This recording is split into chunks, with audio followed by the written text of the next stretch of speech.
Hello, this is another lecture for Black Theology, Black Church, African American Religious Experience, Theology 333. I'm Dr. Gregory Jones, and I'm bringing you another session here. And this session is going to be a session that is specifically, it's a special session dealing with church structure. I know we talked about moving forward and dealing with Reconstruction and Jim Crow and the Black migrations, but before we do that, I want to give you some basic church structure. These organizational churches that are starting to form, these institutional churches that are beginning to form, have structure. And I want you to look specifically, we want to look today specifically in detail at the structure of the African American church. This is a structure lecture on the organizational components of the African American institutional church. This lecture will parallel some posted material that I will post on for you online. This will be part of your obligations on the test for this segment of the course. We will be tested on this, so make sure that you connect and let the posted material guide you in this particular lecture section. We will cover the basic structure for the African American church in this lecture. Please use the material that I post for you. The African American church was historically a co-pastored church that trended toward patriarchy and male dominance as it assimilated into American culture and American society. As it began to form out into Anglican denominational patterns and European culture, the African American churches shift from its co-pastor kind of roots to a more male-dominated structure, and we see that infecting not just the major denominations, the mother churches, but all institutional church structures began to form out into this Anglican pattern or this European pattern. But when we talk about the survival church, we talk about the first religious communities that had formed themselves in the African American church community. These were co-pastored or even female-led congregations. There were spiritual leaders who were female who gave excellent examples of leadership. And one of the ones that I'll just lift up very quickly, Harriet Tubman was an excellent example of a female leader that essentially on her own organized and evolved a abolitionist movement of bringing slaves from the South to the North. We could look at other folks. We could look at Sojourner Truth or Jarena Lee. There are other excellent examples of female leadership who were spiritual. But as the church became more and more a part of American culture, American society, they began more and more to embrace the patriarchal notions of the Anglican church. Frequently, we could find leadership congregations prior to the emergence of the more formalized institutions. As these institutions began to develop, we can see a change and a shift. The church organization, as the church grew into its position of power in the African American community, we see a significant shift in terms of the structure of the church. Now, when we want to talk about a timeline, when we talk about the development of these early institutional churches, we're talking about anywhere from 18 months, 24 months to 36 months in terms of basic organization, bringing people together and getting them organized as a body. Now, what we're doing now is we're looking at technically how the church organizes itself. So we're not looking at the context necessarily of what the struggles are. We know racism is still there. We know institutional racism is involved. We know that there are issues that are going on in the context of the development of the African American religious experience. What we're looking at today is basically the technique and the technical part of the development and the organization of church community in the African American church. And so what I'm going to do is list to you, I've given you the timeline.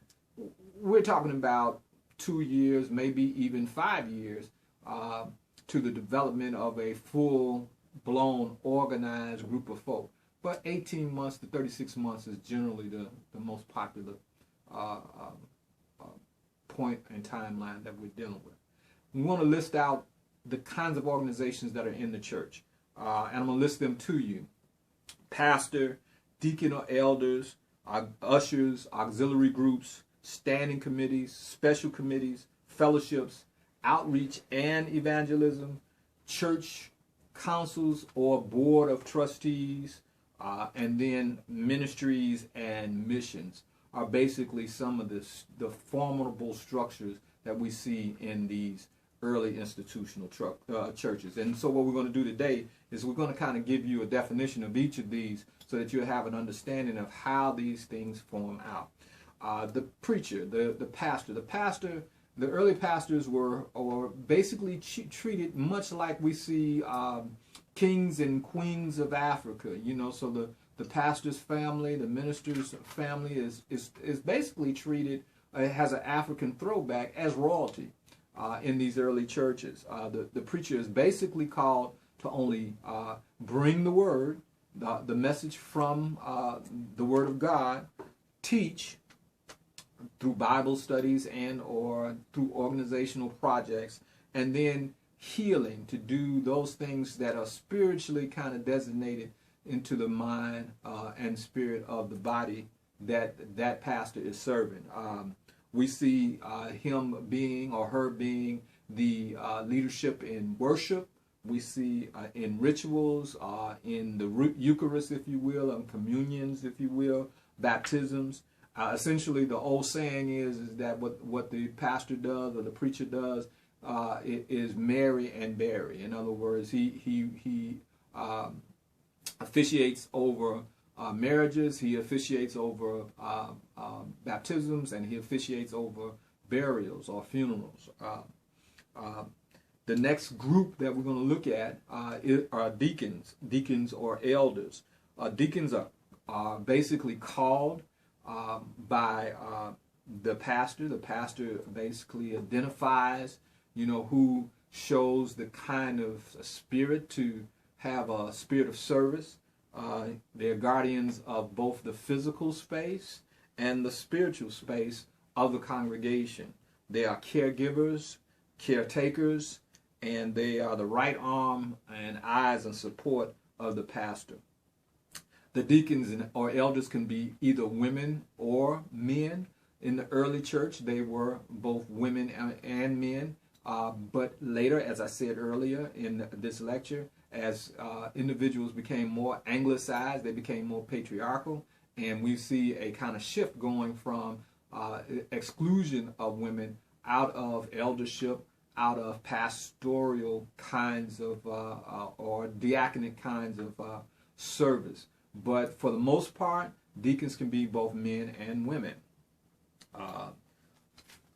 We still see some of the exclusionary practices taking place in the church today as it relates to the diaconate.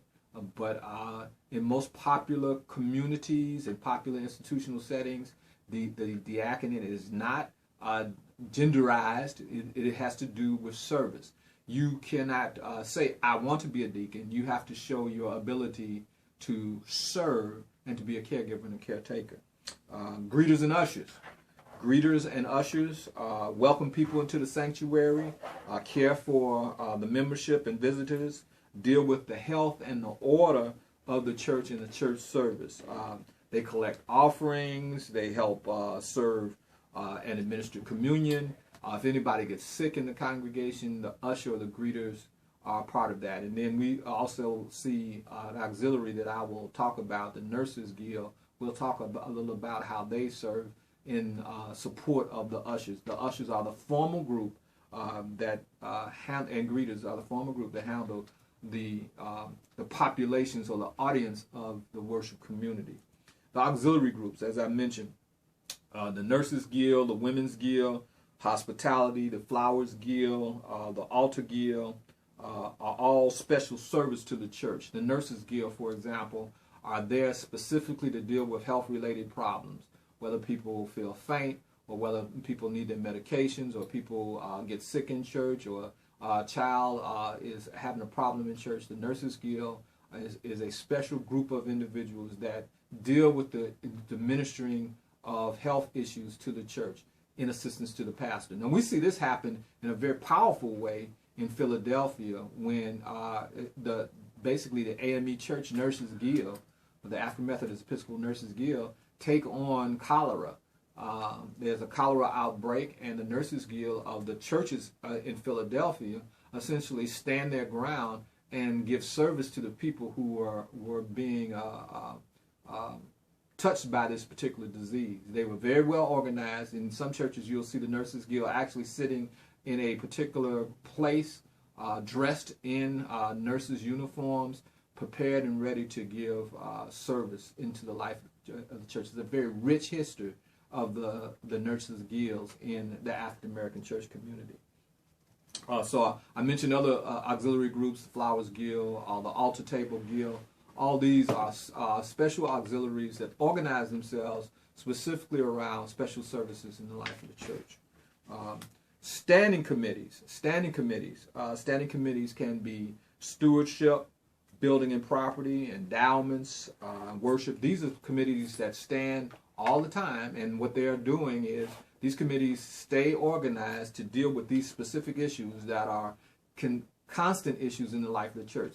Some of the constant issues are stewardship, generating money, maintaining money, building and property, taking care of the building, maintaining the building, paying for the building, endowments, adding to the endowments, creating endowments, scholarship programs, things of that nature, and then worship. Worship is a key function in the life of the African American church, and so that's a standing committee, adding to whatever ministries that are being offered in the life of worship in that particular church.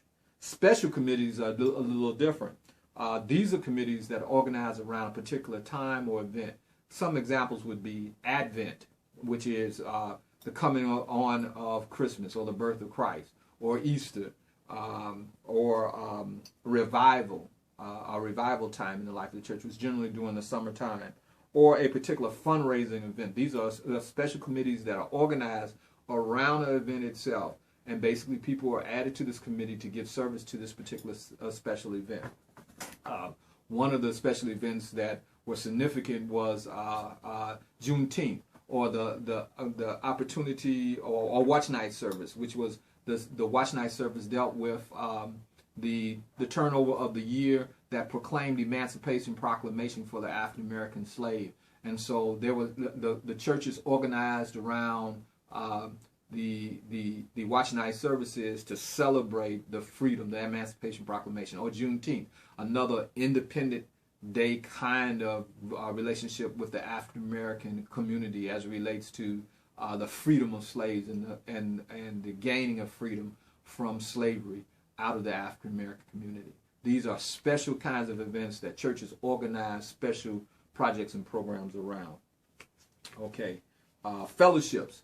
Fellowships are less formal than ministries. Basically, you can have a men's fellowship or women's fellowship, youth fellowship or singles fellowship. Usually meet, eat, and greet. They're kind of social interaction. Think of Facebook, but without the electronics. This is a time when people can come together and fellowship with common cause in terms of men or women or youth, and they can just have a good time and kind of interact with each other with an overarching spiritual kind of influence, if you will. But the whole spirituality aspect or the whole Christianity, we need to have church again, is not played up as much as we just need to have a good time and be together socially as a group of people who happen to be Christian.